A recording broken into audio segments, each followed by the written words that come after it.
नमो अरिहंताणम नमो सिद्धाणम नमो आर्याणम नमो उपजायणम नमो लोहे सवसावणम मंगलम भगवान वीरो मंगलम गौतमो गणी मंगलम कुंद कुंदार्यो जैन धर्मोस्तु मंगलम सर्व मंगल मांगल्यम सर्व कल्याण कारकम प्रधानम सर्वधर्माणम जैनम जयतु शासन।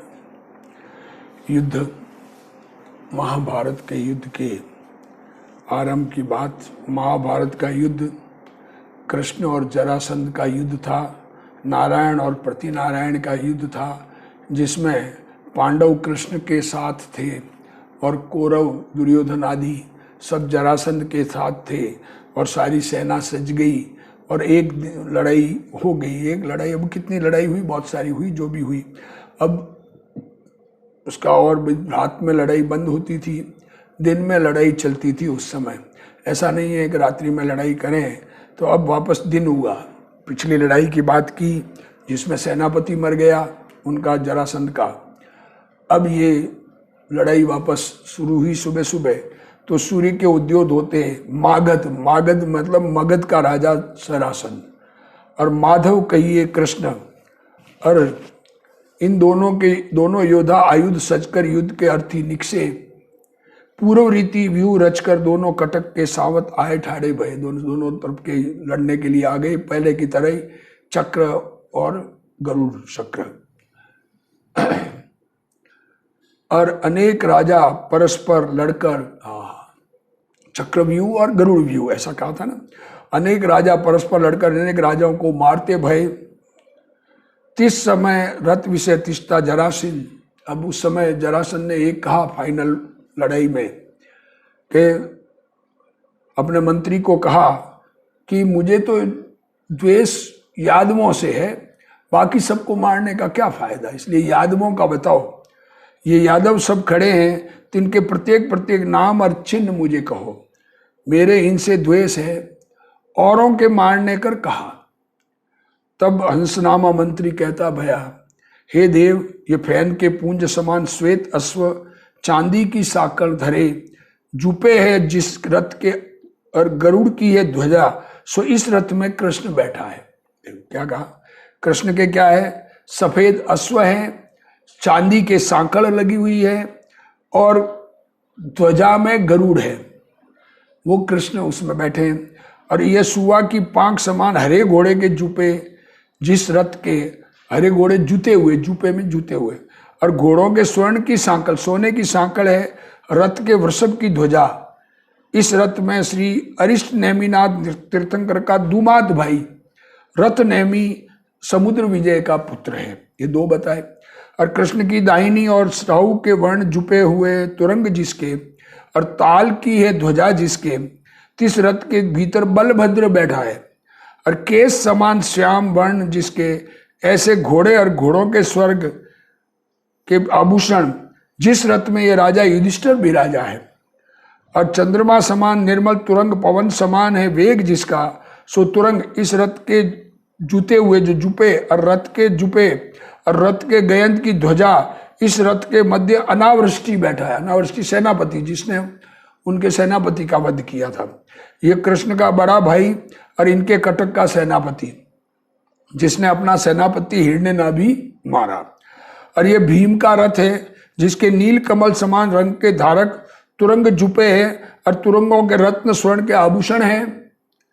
और राजा समुद्र विजय का रथ है, जिसके सिंह की ध्वजा और चंद्रमा समान शुक्ल वर्ण तुरंग मणि स्वर्ण कर शोभित अश्व जुपे हैं। सो सब यादवों की सेना के मध्य सबों का शिरोमणि रथ में विराजा है। यह नेमि जिनेश्वर का पिता है और कृष्ण के पिता का बड़ा भाई है। और यह अक्रूर रथ विषय है, यह जिसके केली की ध्वजा और मिश्र वर्ण घोड़े जुते हुए हैं, सूर्य समान है ज्योति जिसकी, ऐसा यह अक्रूर कृष्ण का बड़ा भाई है। इसका रथ रत्न स्वर्णमयी दे दीप्यमान है। और तीतर के रंग जुपे हैं तुरंग, तीतर के रंग के घोड़े जिसके, ऐसा यह राजा सत्यक का रथ है। और यह कुमुद के पुष्प समान स्वर्ण धारण हारे जुपे है अश्व जिसके, सो महानम्य कुमार का रथ है। सुवर्णमयी लांबा दंड जिसके लगी है पताका तिनकर शोभित है। और सुवा की चौंस के रंग जुपे है तरुण तरुंग जिसके, ऐसा यह भोजनामा राजा का रथ है। ये कनक वर्ण तुरंगों का युक्त मृग की ध्वजा, जिसके जरत कुमार कृष्ण का बड़ा भाई है। हाँ, ये सब राजा महाराज मरुराज का रथ है। लाला अवलुस जुपे हैं घोड़े, जिसके 100 अश्व स्वर्ण के आभूषणों कर मंडित है। और ये पद्म रथ का रथ है, जिसके कमल के रंग तुरंग जुपे हैं, कमल के रंग के घोड़े। राजा पद्मरथ सूरवीरों में अग्रेसर शोभे है, सो कटक के अग्रभाग खड़ा है। और ये राजा सारण है, जिसके रथ के परे वाके रंग घोड़े जुपे हैं, सो घोड़े 3 वर्ष के यौवन के हैं। और रथ के कमल की ध्वजा है। और यह राजा अग्निजीत, जिसका पुत्र मेरुदत्त, जिसका रथ सोहे है, जिसके लाल और सफेद रंग के घोड़े जुपे हैं, घोड़े 5 वर्ष के हैं। और ये विदुरथ कुमार का रथ, जिसके कलश के आकार ध्वजा है, और पंचरंग घोड़े जुपे हैं, और सूर्य के रथ समान है रथ। ये विदुरथ कुमार महायौवनवंत है, अति तेजस्वी है। ये यादव रण विषय परम निपुण है। घोड़ों के सर्व वर्ण और रथों के वर्णन करने को कौन समर्थ है। हजारों सैकड़ों यह यदुवंशी है। अब अपने राजा महायोद्धा और राजाओं के कुमार, जिनके अनेक चिन्हों के रथ देखो। तुम्हारे कटक में नाना देश के सुभट आए हैं, खुद के बात कर रहे। अनेक राजाओं कर युक्त सोए हैं, नाना प्रकार के रचे हैं व्यूह, जिस विषय सो शत्रुओं की सेना को भयकारी है। यह वचन मंत्रियों के सुनकर जरासंध अपने सारथी से कहता भया, जो तू यादवों की ओर रथ चला। तब सारथी ने यादवों की ओर रथ चलाया, और जरासंध अपने बाणों कर सब यादवों को आच्छादता भया। और जरासंध के पुत्र कोप कर यादवों के रण क्रीड़ा करते भये। हाँ, जरासंध के बेटे रथों पर तिष्ठे बराबर वाले से बराबर लड़ते भये, सब आमने सामने इक्वल। घोड़ा वाले घोड़ा से, हाथी वाले हाथी से, ऐसा से पैदल से। और जो बलि है, रथी है, एक रथी, बहुरथी, महारथी, ऐसे सब अपने अपने से लड़ते हुए। और जरासंध का बड़ा पुत्र काल एवन, सो साक्षात काल समान मलय नामा गज पर चढ़ा, अधिक युद्ध करता भया, जिससे सहदेव लड़ा। ध्रुवसेन और राजा ध्रुव और राजा जलकेतु और चित्रकेतु और धनुर्धर और महीजय, यह परस्पर भिड़े। कौन किससे लड़ रहा है ये बता रहे। राजा भानु और कांचन रथ, ये दोनों लड़ रहे हैं। राजा दुरद और गंधमादन, राजा सिंहक और चित्रमाला, राजा महिपाल और वृद्धध्वज, और राजा सुवीर और आदित्य नाभि, राजा सत्य और राजा सत्व, दो ही मनोहर, राजा धनपाल और शाक्तनिक, और महाशुक्र और महावसु, ये राजा वीर और राजा गंगदती, राजा प्रवर और पार्थिव, और राजा चित्रांगद और वसुगिरी, और राजा श्रीमान और सिंह कोटि, और राजा प्रगट बने परस्पर लड़े हैं। ये सब राजा परस्पर लड़े हैं। और मेघनादी और महानादी, राजा सिंहनादी और वसुध्वज, राजा वज्रनाभ और महाबाहु, और राजा पति शत्रु और पुरंदर, और राजा अजीत और अजीत शत्रु, और राजा देवानंद और सततभूत, और राजा मंदर और महिमबान, और राजा विश्वकर केतुमाली, और राजा कक्करवाट और ऋषिकेश, और राजा देवदत्त और धनंजय, और राजा सगर और स्वर्णबाहु, राजा मध्वा और अच्युत, ये आपस में लड़ रहे हैं। ये राजा परस्पर संग्राम करते हुए।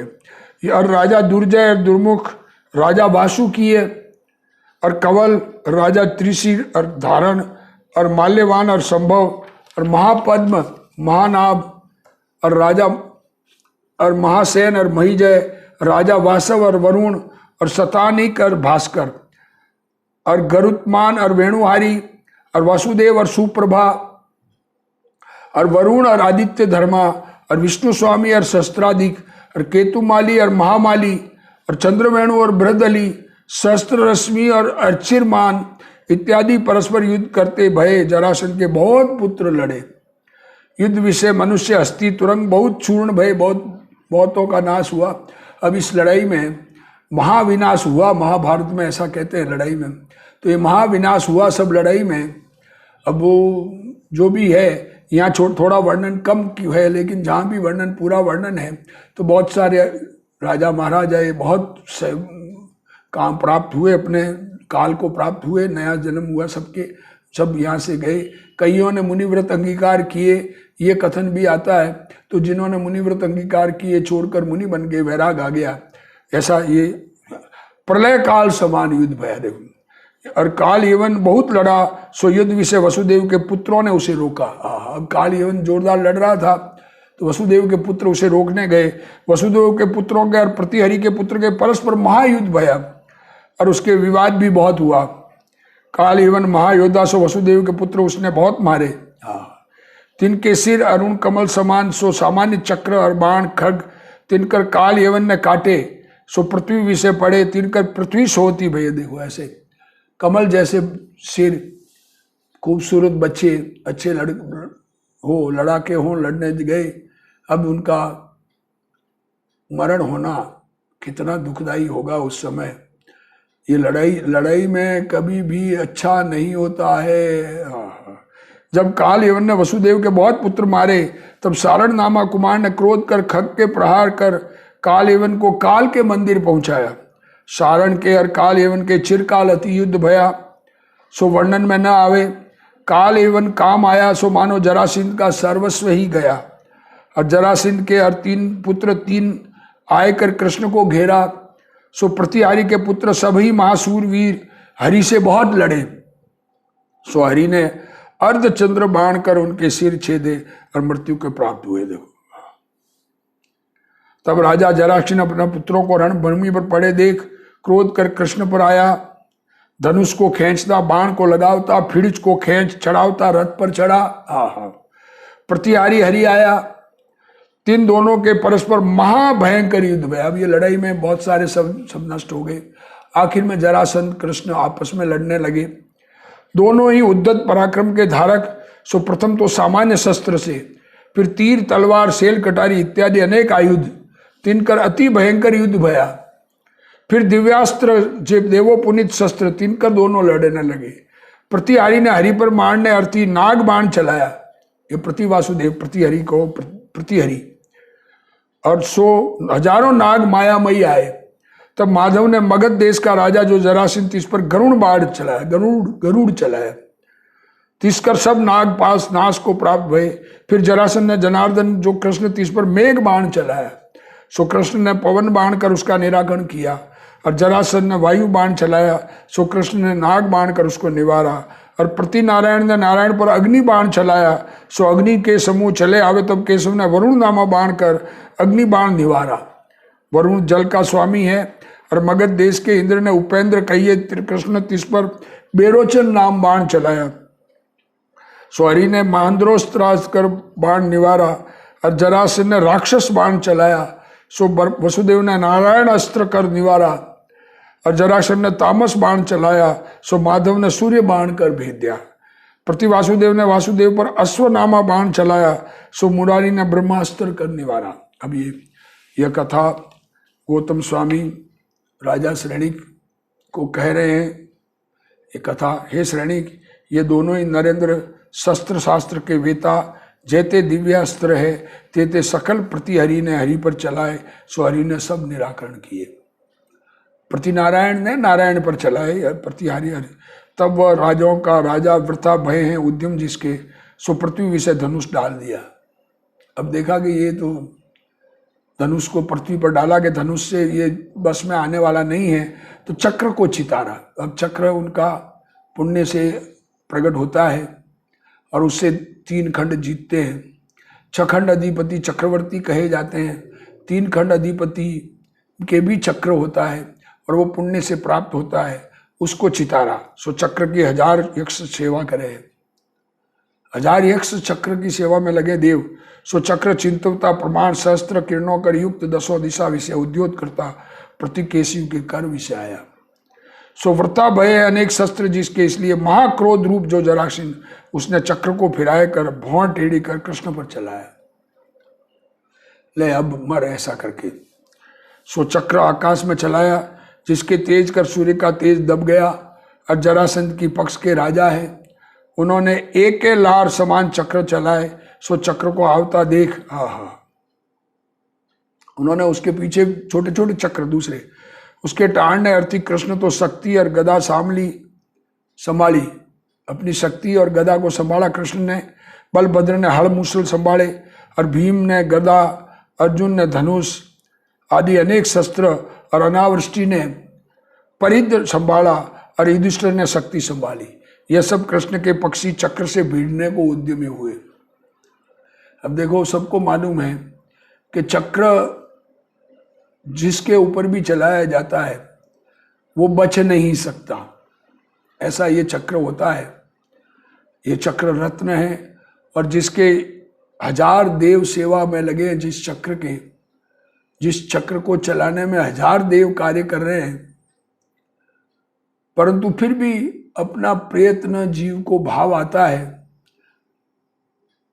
बच नहीं सकते। पर बचने बचाने के विकल्प आते हैं, वो वृथा विकल्प अज्ञान के हैं पर आते हैं। बस ये इतनी बात है। समुद्र विजय आदि 9 भाई सावधान हुए, अत्यर्थ पने चक्र की ओर अनेक शस्त्र चलावते भये और कृष्ण चक्र के सन्मुख खड़े। सो वह चक्र सामंतों ने अनेक प्रकार निवारा, परंतु चक्र पीछे न भया। मित्र की न्याय अब पीछे तो नहीं हुआ, उसको मारने के लिए चलाया गया, परंतु पुण्य बदल गया और दोस्त के जैसे शीघ्र ही आए। सो आए कर प्रदक्षिणा देकर हरि के दाहिने कर विषय तिष्ठिया। क्या कहें, कैसा है हरि का दाहिना कर? शंख चक्र और अंकुश का है चिन्ह जिस विषय। 3 चिन्ह हाथ में बने हुए हैं सब। जब चक्र कान्हा के कर में आया तब आकाश में पुष्प वृष्टि भई और देवों की ये ध्वनि भई, जो ये कृष्ण नवमा वासुदेव है। ये शीतल मंद सुगंध पवन अनुकूल बाजी जाकर यादव योद्धाओं का हृदय हर्ष को प्राप्त भय। अब चक्र बदल दिया, तब तो पेंडिंग रहा ही नहीं, सब शांत होने लग गए। जब चक्र कान्हा के कर से आया तब जराक्षिन चित्त में चित्तता भया। जो चक्र हु का चलावना वृथा गया, मैं विचारी कुछ और भई कुछ और। सोचा कुछ था, हुआ कुछ और। चक्र के पराक्रम कर वश करी थी मैं सब दिशा, और 3 खंड का अधिपति मैं प्रचंड पराक्रमी। अब देखो कितना अंदर में कर्तृत्व बुद्धि का अहंकार भर जाता है कि पुण्य की बात नहीं है, मैंने मेहनत से 3 खंड को जीता, ये भाव आते हैं। अरे मेहनत से, अपने पुरुषार्थ से कि बाहर के जगत के पदार्थों के कार्य नहीं होते हैं। पुरुषार्थ से आत्मा का कार्य होता है, जगत के कार्य नहीं होते। जिसके पूर्ण सेना देव विद्याधर, जिसके आज्ञाकारी और पुत्र पितामह भक्त और मित्र निकपट और पुरुषार्थ भी मेरा प्रबल। सो ये सभी भी बात जब लग मेरे देवबल था तब लग क्रिया कार्यकारी थी, और जब देवबल विलाय जाए तो पुरुषार्थ सभी वृथा। यह बात ज्ञानवान कहे। ज्ञानी ये बात कहते हैं कि जब पुण्य समाप्त हो जाता है तो शक्ति कोई कार्यकारी रहती नहीं। सो सत्य है, इसमें संदेह नहीं। मैं गर्भ में आया तभी से सबों का स्वामी। मैं जब गर्भ में आया तब से सबका स्वामी था। सब लोग मेरी जय जयकार में सेवा में लगे रहते थे, कोई बड़ा पुरुष भी उलंघ न सके। और कहाँ ये क्षुद्र गोप, देखो ये तो जन्म 7 माह में तो जन्मा, जिसके गर्भ विषय क्लेश। गर्भ में आया तो माँ क्लेश में जेल में बंद, और ग्वालियों में पला नन्ना मनुष्य 7वां सा 7 महीने में जिसका जन्म हो गया। सो देव योग से मेरा जीतनारा भया, वो मुझे जीतने वाला हो गया। इसलिए धिक्कार धिक्कार पूर्वोपार्जित कर्म को, और जो ये मुझ सारखेन को जीतनहारी ही पूर्वोपार्जित कर्म ने किया था। जीतना भी पूर्वोपार्जित कर्म से था, और अब हारना भी कर्म के उस कर्म के समाप्त होने से और दूसरे कर्म के उदय से हो रहा है। सो ऐसा क्लेश रूप क्यों किया? जो गर्भ दुखी, क्या कह रहे, ऐसा क्लेश किया। अगला तो गर्भ से दुखी, जन्म दुखी और गोपों में पला। इसलिए देव की मूर्ता समान और मूर्ता का देव नाम पूर्वोपार्जित कर्म का है। कर्मों का जैसा उदय वैसा मिलता है। धिक्कार है इस जगत की माया को। यह माया सब लोगों को अंध करने की प्रवीण है और धीर पुरुषों के धैर्य को लोपने वाली है। ये वेश्या समान अनेक पुरुषों की भोगन हरी। माया, धन दौलत इज्जत वैभव 1 मिनट में नष्ट हो जाते हैं। आज किसी के कल किसी के हो जाए, पर घर गमन करहारी है, इसलिए ये राजलक्ष्मी को धिक। धन्य वे पुरुष जे जगत को जगदीश के मार्ग में लागे, ये विचार कर आई है मृत्यु निकट जिसके, सो ज्ञान को तो न प्राप्त भया। अक्रोध कर कृष्ण को कुवचन कहता भया। अरे गोप, अब ये ज्ञान तो नहीं हुआ, खुद को समझ तो नहीं हुई, शांत नहीं हुआ, मुनिव्रत धारण करने का भाव नहीं आया और प्रेस्टीज इश्यू बना हुआ। अरे गोप, तू चक्र को क्यों ना चलाओ? अरे तेरे पास हाथ में आ गया ना, अब चला। कहाँ ढील कर रहा है? हे मुग्ध, तू कहाँ समय खराब कर रहा है? जो कार्य करना हो शीघ्र करना, विलंब कहाँ, क्यों देरी कर रहा है? और जे दीर्घ सूत्री है ते विनाश को प्राप्त हुए हैं। ऐसे कुवचन जरा जो धीरे धीरे काम करता है वो नष्ट हो जाता है। ऐसे कुवचन जरासंध कृष्ण से कहता भया। जरासंध यद्यपि निश्चय जान चुका है जो मेरा मृत्यु काल आया, इसमें संदेह नहीं, क्योंकि ज्ञानियों से सुनी हुई बात होती है। परंतु जिसकी प्रकृति ही निर्भय है, प्रकृति निर्भय है, 63 सलाह का पुरुषों में होते हैं, 9 नारायण, 9 प्रतिनारायण और 9 बलराम। ये 63 सलाह का पुरुष है, तो प्रतिनारायण भी 63 सलाह का पुरुषों में होता है। प्रकृति से निर्भय होते हैं, महाशूरवीर है, इनके मरण का भय कहाँ हुए। जब कृष्ण को जरासंध ने चक्र चलाने की प्रेरणा करी, तब कृष्ण स्वभाव ही कर विनयवान। देखो, अब कृष्ण को थोड़ा कम कषाय, स्नेहवश उससे कहते भाई मैं चक्रवर्ती उपजा हूं, सो चक्र मेरे हाथ आया। चक्रवर्ती उत्पन्न हुआ हूं मैं, तो चक्र तो मेरे हाथ आना था, सो आया है। इसलिए तुम मेरी आज्ञा में निष्ठित हो। अब तुम मेरी आज्ञा में रहो और सुख से राज करो। यद्यपि तुम हमारे द्वेष विषय प्रवर्ते हो, तुमको मुझसे द्वेष था, तथापि हमारे द्वेष नहीं है, मुझे तुमसे द्वेष नहीं है। हम प्रणाम मात्र ही से प्रसन्न, तुम प्रणाम करो, हम तो प्रसन्न हैं, हमें कोई तुमसे द्वेष झगड़ा नहीं है। तुम हमें आके नमस्कार कर लो, हमसे बात कर लो, हमसे प्रेम से बोल लो, हम तो शांत रहने वाले हैं, किसी के मारने की अभिलाषा नहीं है। ये वचन वासुदेव ने कहे, तब प्रति वासुदेव गर्व का भरा बोला, जो ये चक्र मेरे अलाद चक्र कहिए घेगली उस समान है। ये चक्र क्या है? तो घर में चक्का चलाते हैं, वो है भमचक्री चढ़ाने वाला। तू इसकर का गर्व को प्राप्त भया है। तेने तब अब तक कभी भी कल्याण देखे नहीं। देखो क्या कह रहे हैं कृष्ण को, कि तूने अब तक अच्छा समय कभी देखा ही नहीं। डर डर के जिया, द्वारका बसाई या मेरे से भाग के बसाई। ये कहा नहीं है, यहाँ नहीं लिखा है, पर ये भी कहा जा सकता है ना।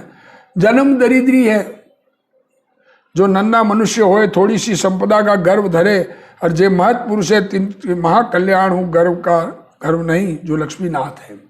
हम तो धनवान, जन्म से लक्ष्मीपति, राजा के पुत्र, जन्म से हमारी सेवा में लोग लगे हुए हैं। तो तुम्हारे इसमें थोड़ा सा चीज मिल गई, एक चक्र मिल गया, वो काहेगा घमंड करे। तू जाने ये चक्र मेरे हाथ आया, मैं चक्री हो चुका, सो मैं तुझे इस चक्र सहित और बाबा समुद्र विजयादि दर्शन तिनके चक्र कहिए समूह सहित, और ये दुष्ट राजा जे मुझसे आए मिले हैं, तुझसे आए मिले हैं, तो दुष्ट राजा तुमसे आए मिले हैं, तिनके समूह सहित तुझे समुद्र विषय डुबोऊंगा। लो, अभी भी लड़ने का भाव। ऐसे कठोर वचन जरासंध कृष्ण को कहे, तब चक्री चक्र को भ्रमाए कर प्रति चक्री पर डाला, सो चक्र शीघ्र ही चला। अब प्रतिहारी के वक्ष स्थल रूप वज्र की भीति ताई चेता भया। प्रतिहारी को मारकर तत्काल हरि के हाथ में चक्र आया, सो उचित ही है, काज सिद्ध भया, तब काल क्षेप काएगा। कार्य सिद्ध हो गया, अब क्या, खत्म हो गया। जब हरि की विजय भई, तब देवन के हर्ष भया। हरि ने 5 जन्य नामा शंख बजाया, सो समस्त यादवों को मन को हरता भया। रथ नेमी अनावृष्टि अर्जुन, यह सेना के अग्रश्री शंख ध्वनि करते भय। ये कृष्ण और कृष्ण के कटक में वादित्रों की ध्वनि होती भई, जैसी समुद्र के गरजने की ध्वनि होए तैसी वादित्रों की ध्वनि होती भई, और सर्वत्र अभय घोषणा फिरी, जो काऊ को मार न सके, और सबों का भय मिट गया, लड़ाई बंद। और पर सेना के सब ही बिना ही वासुदेव की आज्ञा में, बिना लड़ाई सब ने बस, सब जब जरासंध ही मर गया, मैं राजा ही, प्रति वासुदेव जिसकी साथ रहते थे, जिसकी सेवा में थे, वो समाप्त हो गया, तो सारी सेना कृष्ण के कब्जे में आ गई। और देखो, जो अन्य मत में जिनको मृत्यु प्राप्त बताते हैं, उसमें देखो ये राजा दुर्योधन और द्रोण और दुशासन आदि, विदुर जो पहले मुनि हो गए थे, इनके विदुर काका जो मुनि हो गए थे, उनके निकट दिगंबर दीक्षा धारण की, मुनि बने। दुर्योधन, द्रोण और दुशासन ये मुनि बने। ये खून पीना भीम का और ऐसा कोई प्रकरण नहीं है। ज्ञानी धर्मात्मा खून किसी के मरण में हर्ष नहीं मानते हैं। हिंसा नंदी रौद्र ध्यान नहीं होता है ज्ञानियों के। ये तो उसी भव में मोक्ष जाने वाले भीम आदि भी, तो ऐसा रौद्र ध्यान नहीं होता है। ये मुनि बन गए तो वैर यूं ही समाप्त हो गया। और सुदर्शन नामा उद्यान विषय राजा कर्ण, देखो अब कर्ण भी दंबर नामा दिगंबर के निकट जिनेश्वरी दीक्षा धारण करते हुए, दंबर नाम के दिगंबर मुनि, उनके पास कर्ण ने भी दीक्षा धारण कर ली, तो पीछे 5 पांडव राज्य करने में बच गए। कैसी है वह जिन दीक्षा, जिनेन्द्र भगवान की दीक्षा, मुनि बनना कैसा है कि निर्वाण के जे सुख तिनकी देनहारी है। मोक्ष सुख को देने वाली, शिव सुख को देने वाली, शांत को देने वाली, स्वर्ग के है अक्षर जिनमें, ऐसे राजा कर्ण ने कुंडल उस वन विषय तजे। कौन से वन में? सुदर्शन उद्यान में। वहां कर्ण ने अपने कुंडल छोड़े, मतलब सब वस्त्र त्याग किया। तब से वह स्थान कर्ण स्वर्ण कहा हुआ है। जब हरि प्रतिहारी का संग्राम हो चुका, तब धनपति जो यदुपति को पूछकर स्वर्ग लोक गया। कुबेर जो है स्वर्ग चले गए, और यादव राजा अपने अपने डेरों में आए। और मधुसूदन से कहिए कृष्ण सो महाभारत विषय जरासंध को पढ़ा देख अति सोचकर व्याकुल भया। लड़ाई युद्ध हुई, महाभारत हो गया। इसमें जरासंध जो मर गया, अंदर में बहुत खेद हुआ, मारना लड़ाई लड़ना पड़ा, सब मरे हुए, बहुत सारे लोग मर गए, बहुत विनाश हुआ महाभारत युद्ध में। जरासंध कैसा देखा, मानो समुद्र विषय सूर्य ही पड़ा है। उसकी मरण दशा देख मधुसूदन रुदन किया। सो रुदन कर नेत्र ऐसे अरुण हो गए, मानो जपा के पुष्प ही है। और कृष्ण के आंसू पड़े, सो मानो जरासंध को जला ही दिया। गौतम गणधर कहे, हे श्रेणिक, यह प्राणी शुभ के उदय विषय संपदा को भोगवे है। शुभ पुण्य का उदय हो तो संपदा मिलती है। वह संपदा प्रचंड पुरुषों के प्रताप को उल्लंघनहारी है, और जब सुख का क्षय होए तब आपदा को भजे। इसलिए भव्य जन संपत्ति विपत्ति दोनों समान जान, मोक्ष का कारण जो जिन भाषित निर्मल तप, उसे आदर से करो। इति श्री हरिष्ठ नेमि पुराण संग्रह विषय हरिवंश से जिन सेनाचार्य कृतो जरासंध वर्णनो नामा 250 सर्ग 50वां सर्ग समाप्त हुआ। अब एक यहाँ कोटिंग बीच में दी हुई है। सीता जी को रामचंद्र को संदेश। अश्रुपात रूप जल की धारा सुमुख कमल प्रचक्रालती हुई सीता कहती, भई हे सेनापति, सीता जी निर्दोष, गर्भ में गर्भ रहा हुआ लवकुश गर्भ में है, और लोक में ऐसी बात चली कि जो स्त्री पर पुरुष के साथ रह के आई, उसको राम ने अपनाया, तो रामचंद्र जी ने उसको वनवास भेजा। सेनापति को कहा, तीर्थ यात्रा का भाव आया तो तीर्थ यात्रा करके सेनापति जंगल में छोड़ने गए। तो अब सीता सेनापति को कह रही है, तू मेरे वचन राम सो कहियो कि मेरे त्याग का विषाद आप न करना। मैं जो छोड़ दी उससे कोई तकलीफ नहीं। परम धीरे को अवलंब कर सदा प्रजा की रक्षा करियो, जैसे पिता पुत्र की रक्षा करे। आप महान्यायवंत हो और समस्त कला के पारगामी हो। राजा को प्रजा ही आनंद का कारण है। राजा वही जाई प्रजा शरद की पुनों के समुद्रमा की नाई चाहे। राजा वही है, जैसे शरद की पूर्णिमा को सब चाहते हैं वैसे राजा को चाहे। और यह संसार असार है, महाभयंकर दुख रूप है। जो सम्यक दर्शन कर भव्य जीव संसार से मुक्त हो है। क्या कहा?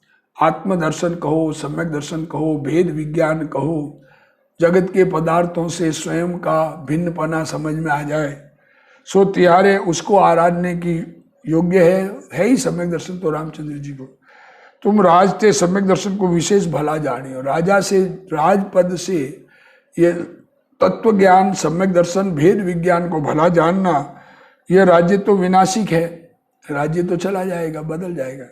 और सम्यक दर्शन अविनाशी सुख का दाता है। सो अभव्य जीव निंदा करे तो उनकी निंदा के भय से, हे पुरुषोत्तम, तुमने निंदा के भय से मुझे त्याग दिया, पर दुनिया में धर्म की निंदा करने वाले लोग होंगे। ये अकर्ता स्वभाव, ज्ञाता स्वभाव, एकत्व, ममत्व, कर्तृत्व, भोक्तृत्व में पड़ा हुआ जीव ये स्वभाव को पहचान नहीं सके तो विरोध करे, तो उस विरोध के भय से सम्यक दर्शन को कदाचित न तजना। यह अत्यंत दुर्लभ है। इस दुर्लभ हीरे को प्राप्त किया, इसकी संभाल करना, धर्म की संभाल करना। मुझे त्याग दिया, कोई बात नहीं, पर लोक निंदा से धर्म को मत छोड़ना, ऐसा सीता जी कह रही है। अब आगे इस कथा में कृष्ण नारायण बन गए, उनके हाथ में चक्र रत्न आ गया। अब किस प्रकार उनका राज्य शासन और कैसे रहना सहना होता है, नेमिनाथ भगवान का दीक्षा कल्याणक कैसे होता है, ये सब वर्णन आगे आएगा। ध्यान से सुने और अपना कल्याण करे। हे जिनवाणी भारती तोई जपूं दिन रैन, जो तेरा शरणा गहे सो पावे सुख चैन। जा वाणी के ज्ञान ते सूझे लोकालोक, सो वाणी मस्तक नमो सदा दे तू ठोक। जिनवाणी मात की जय।